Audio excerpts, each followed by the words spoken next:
Sheshadri Kottearchchi, Judgement. Judgement, Sheshadri Kottearchchi.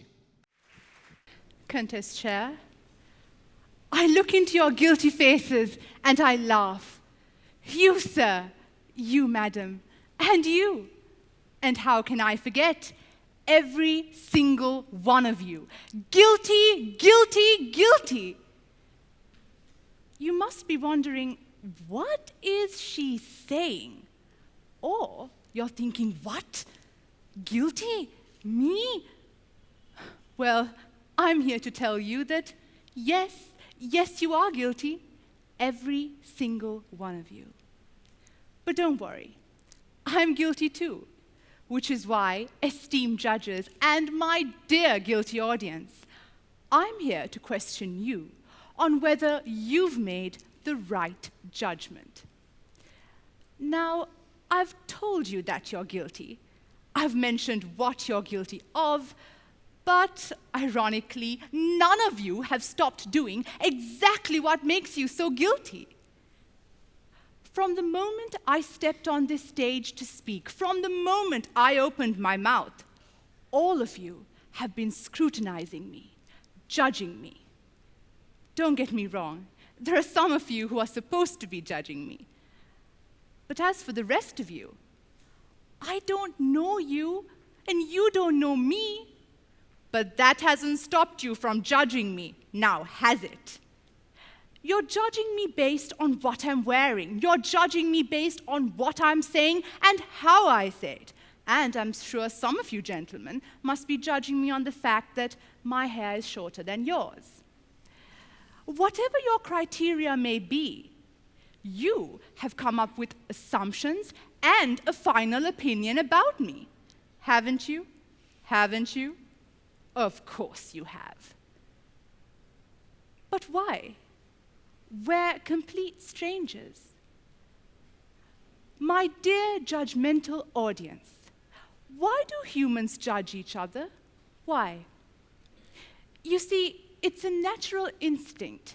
We psychologically fear each other because we think that another person is a threat to us. So we tend to judge them. We try to figure out whether they are a threat or not. And this has evolved for millenniums and turned into what it is today. Judgmental society, which we're all a part of.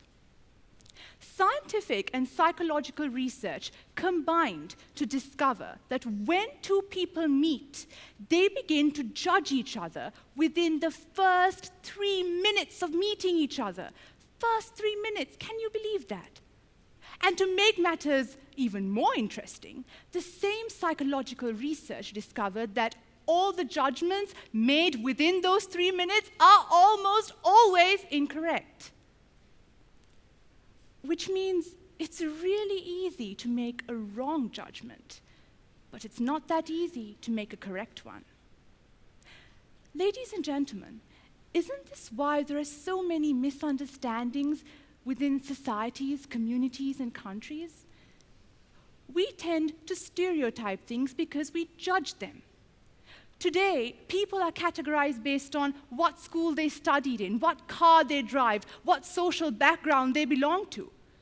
Good and bad in society is decided by you. Yes, you.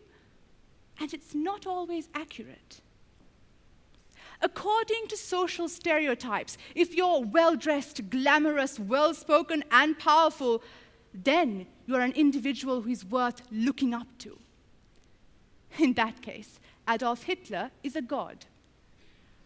On the other hand, if you're meek, calmly dressed, and not that loud, very demure, you're not much of a threat, nor do you make much of an effect in society.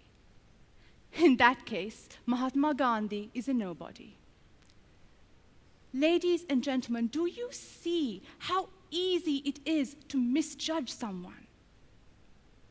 In fact, we do it every day. We all do.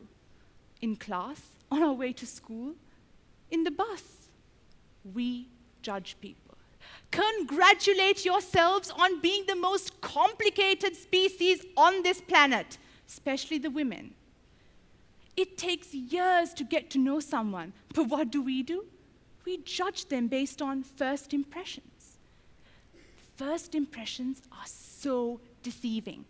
There's so much more to what people show to the world, you see. But, ladies and gentlemen, what scares me is that we tend to treat people based on these false judgments. We tend to treat people based on assumptions. A few years ago, my friends and I took part in a quiz competition, and as part of the proceedings, we were supposed to socialize with the other contestants. And there was this one boy. He was quite interesting, you see, because he always wore a pair of sunglasses all the time, even indoors. What did me and my friends do? We judged him and judged him, made fun of him, and came to the final assumption that, okay, he thinks he's cool, he thinks he's hip, he's obviously a big-headed, arrogant windbag. And we ridiculed him mercilessly. On the last day of the competition, he came up to us to congratulate us, and we realized we were horribly mistaken. You see, he was actually a very nice chap, educated, funny, understanding. He had a lot to say to us, my whole team, but we were speechless. You see, dear audience, this boy was completely blind in one eye. That's why he wore the sunglasses. My dear audience, you are the judges, you make the decision, you are the jury. If you're going to make a right judgment, please try and make a correct one. Because if you spend time aimlessly judging things, no matter how insignificant they are, you miss out on something beautiful on the inside. Thank you.